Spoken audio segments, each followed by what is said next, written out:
Never before have I seen a day so steeped in both shadow and light.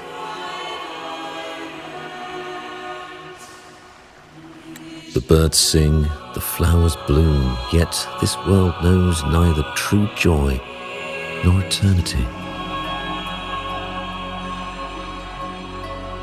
Come closer, righteous one. There's no need for hesitation. I am Fenrico, the primus of the Order of the Deep. Your deeds have reached my ears, and I have long wished to meet you. Alas, the burdens of this world delayed our meeting until now. I beg your pardon for the wait. Please accept my respect for you. You and your troop have shown great talent and ambition, breathing new life into Raguna. I ask you to deliver this message to your companions. From this day forth, the troop shall have permanent rights to perform within the city.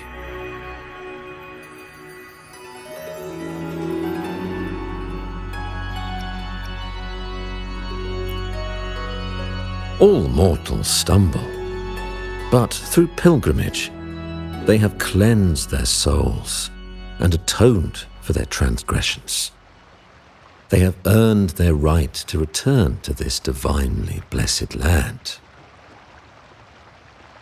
I understand that questions weigh on your heart.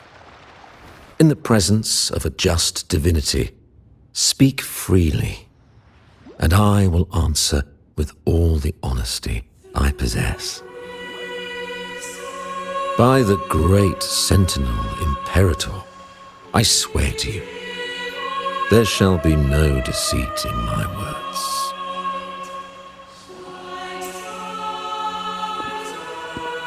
You have walked a path similar to theirs. Indeed, you have the right to meet them. However, due to the dark tide 2 decades ago, the Sentinel's body was gravely wounded and remains in a state of recovery.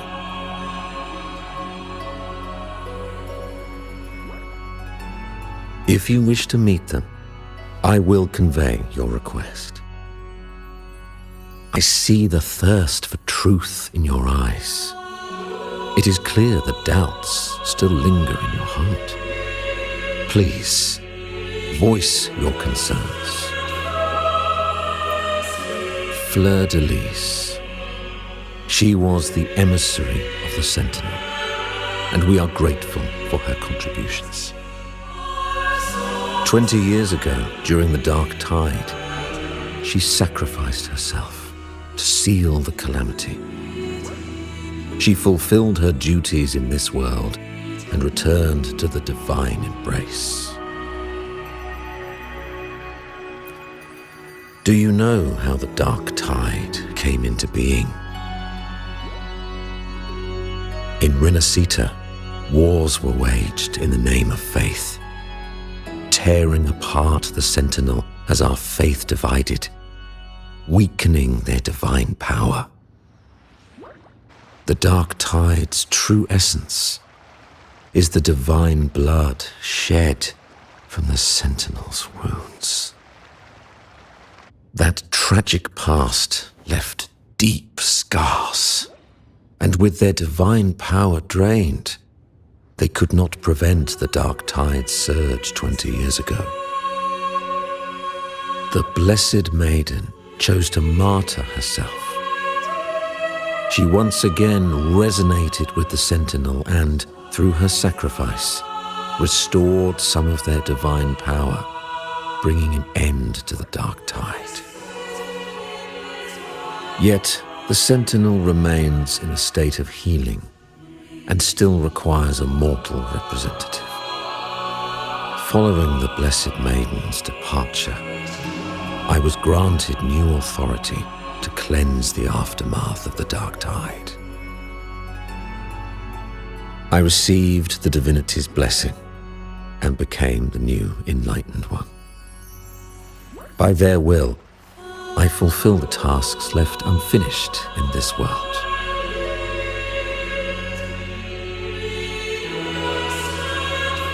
Therefore, we must unify all beliefs, ensuring the purity and unity of our will to prevent another tragedy.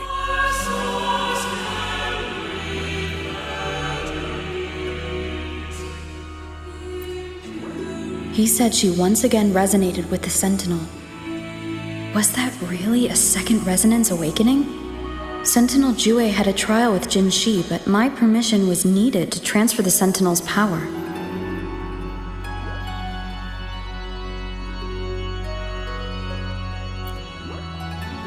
I swear, my words are without deceit. I see in your eyes that you have walked further on the path of justice than I anticipated. Oh, dear Sentinel, please forgive my transgressions. The dark tide brought us a blood-stained lesson. To keep our people from faltering, I bound myself to silence, locking away what I witnessed on that fateful day. Fleur-de-Lis, the unrighteous, deceived us all. She was not the blessed maiden chosen by the Sentinel. The true maiden has yet to reveal herself.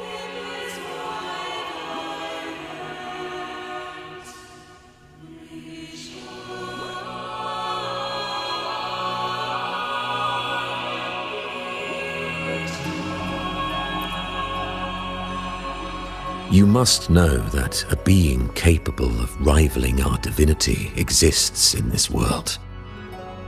Humanity's eternal adversary, the evil of all civilizations, the Threnodian. As the Sentinel has their resonator, so does the Threnodian.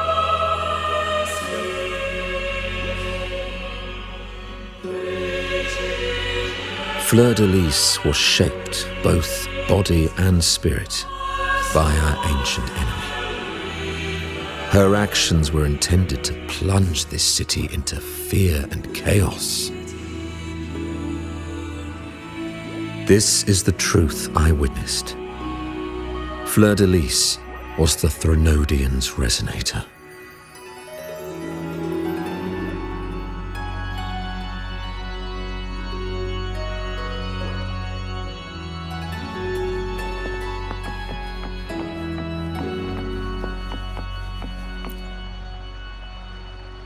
In the presence of the just divinity, feel free to express your doubts. I shall speak without reservation. I swear by the great Sentinel Imperator, there will be no deceit in my words. We must create a land that aligns with the Sentinel's vision. We must purge this land of individuals who stray from the righteous path to ensure that our collective will remains unified and pure. However, we honor the deeds of Napoli II, the founding primus, and offer those who have strayed a chance for atonement. The pilgrim's sail follows Napoli's path. He too once endured this arduous journey, yet emerged victorious, earning an audience with the Sentinel. The trials are not mere sufferings, but steps toward redemption. The penitent who confront the trials with sincerity will be allowed to return to the divine's embrace.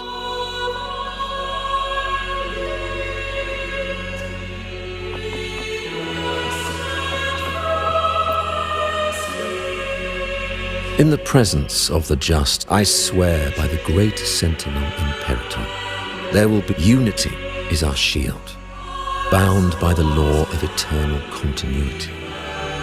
Though we revel in the joy of the Carnival, we must also be vigilant. For division is a chronic disease plaguing this city. The growing indulgence among our citizens has already invited divine punishment. We, as stewards of divine will, must guide the people, erecting barriers of reason against the floods of passion. This is the only way to withstand the ever-changing tides.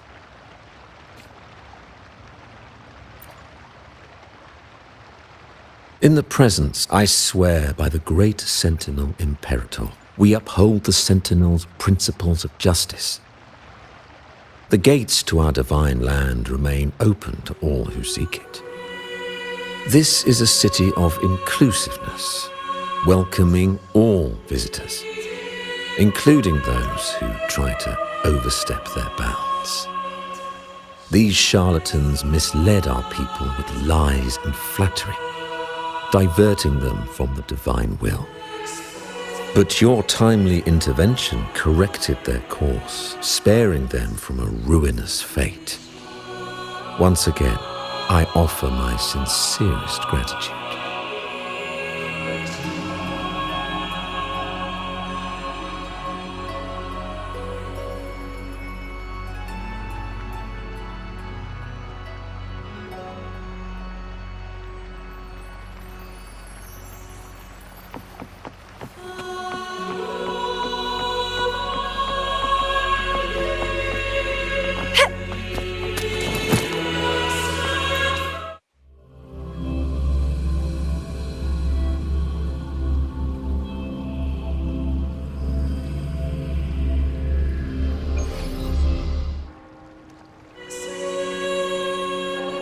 How can that be? That blessed maiden. Could she really be the Threnodian's resonator? What if the Primus's words were a bunch of baloney? But we saw Cardathea following the Sentinel's instructions. They wouldn't mix up their own resonators, right? Now my head hurts. Who was she really with? The Sentinel or the Threnodian? Well, probably won't get any more answers from him. All the clues we've gathered so far point to the Threnodian. And the Phasalia family worships the Threnodian. We'll have to wait for Carlotta to arrange an audience with them. Something tells me this carnival is just the beginning. There's more ahead. I'm sure of it.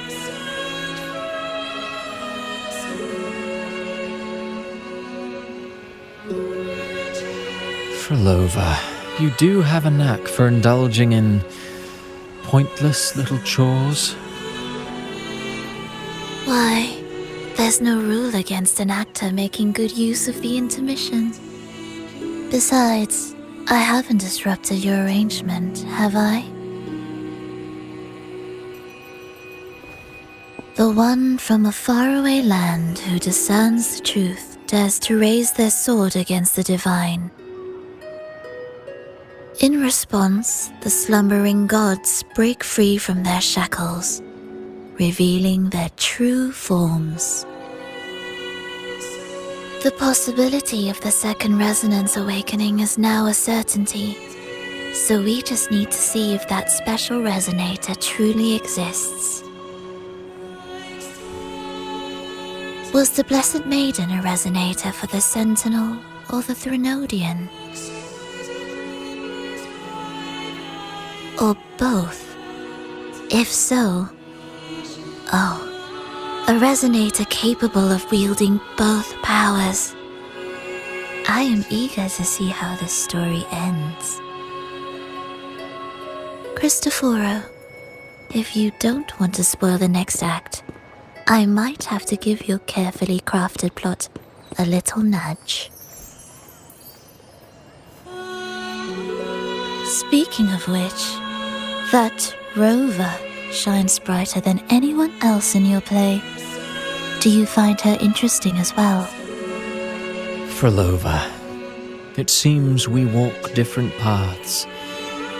I don't share your fondness for that sort of puppet theatre. I merely place the characters on their stage and they act out their fates, driven by their own volition. To remain courageous amidst absurdity. to pursue a spark of divine grace. This, to me, is the truest essence of humanity. Don't you think? Even the most pristine cadence of death pales beside the untamed, fervent, and tenacious spirits of the living. In their journey, they resolutely overcome all obstacles. They pursue, they tear, they burn, simply because they desire to.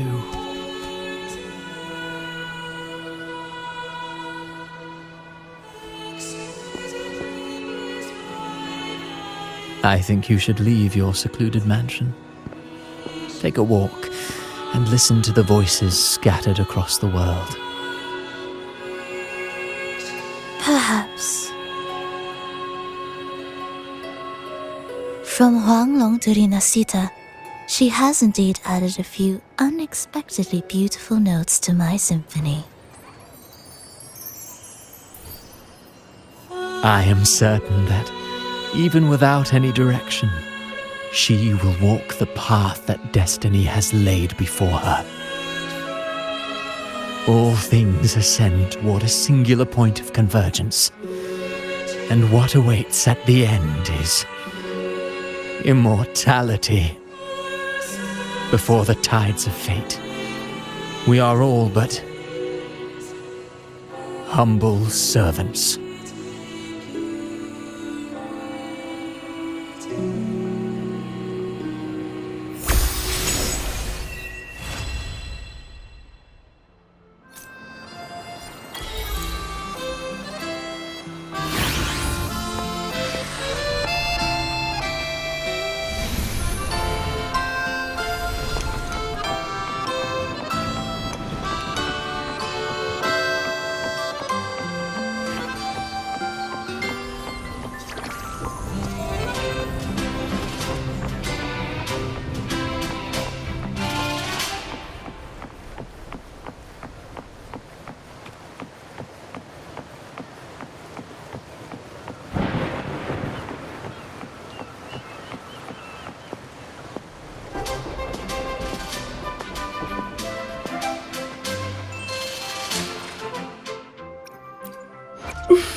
Let's reach farther destinations together. I'll do my best. Let me be there for everyone, as we head toward our shared future, leaving the past behind.